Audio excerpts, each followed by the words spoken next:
Pourquoi Louis, n'oubliez pas les paroles, fait réprimander à cause d'un cadeau. Avec 26 victoires, Louis, le nouveau maestro de N'oubliez pas les paroles, a déjà remporté la somme de 140 000 €. Mardi 14 février, lors d'un entretien accordé à Télé Loisirs, le Landais s'est confié sur la manière dont il a commencé à dépenser ses gains. Un parcours exceptionnel. Le 26 janvier dernier, la Lilloise Manon a été éliminée de N'oubliez pas les paroles après avoir remporté une seule émission. C'est le Landais Louis qui l'a remplacé, totalisant désormais 26 victoires et 140 000 € de gains.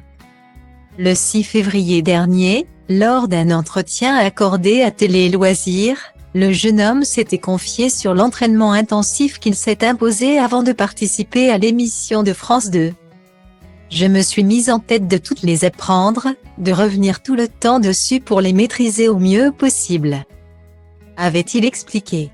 Au départ, c'est la femme de Louis qui devait participer à l'émission. Je la trouvais très forte devant l'émission. J'avais l'impression qu'elle connaissait tout. Je lui ai dit que cela serait intéressant qu'elle y aille, qu'elle était quand même forte. Si elle révise un peu, elle est un peu stressée par la scène.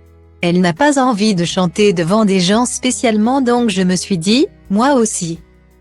Je peux le faire si je révise, avait-il ajouté. Lors d'un entretien accordé à Télé Loisirs mardi 14 février, Louis s'est confié sur la manière dont il a commencé à dépenser ses gains. Le Landais a d'abord acheté la guitare électrique dont rêvait son père. Je suis arrivé le soir de la première diffusion pour voir mes parents qui ne savaient pas du tout que je tournais. Ça s'est super bien passé, je lui ai offert la guitare après la première émission. Alors que j'avais gagné 0 €, je me suis fait un peu réprimander. Mon père n'aime pas trop qu'on lui fasse des cadeaux, il est très content quand même.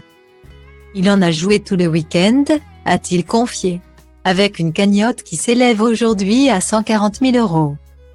Louis envisage désormais de s'acheter des cadeaux plus onéreux, vu la somme à l'heure actuelle. On va probablement se faire un voyage au Canada avec ma femme.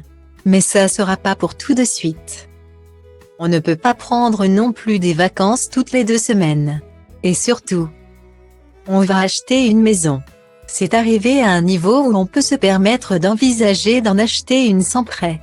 A-t-il expliqué. De beaux projets.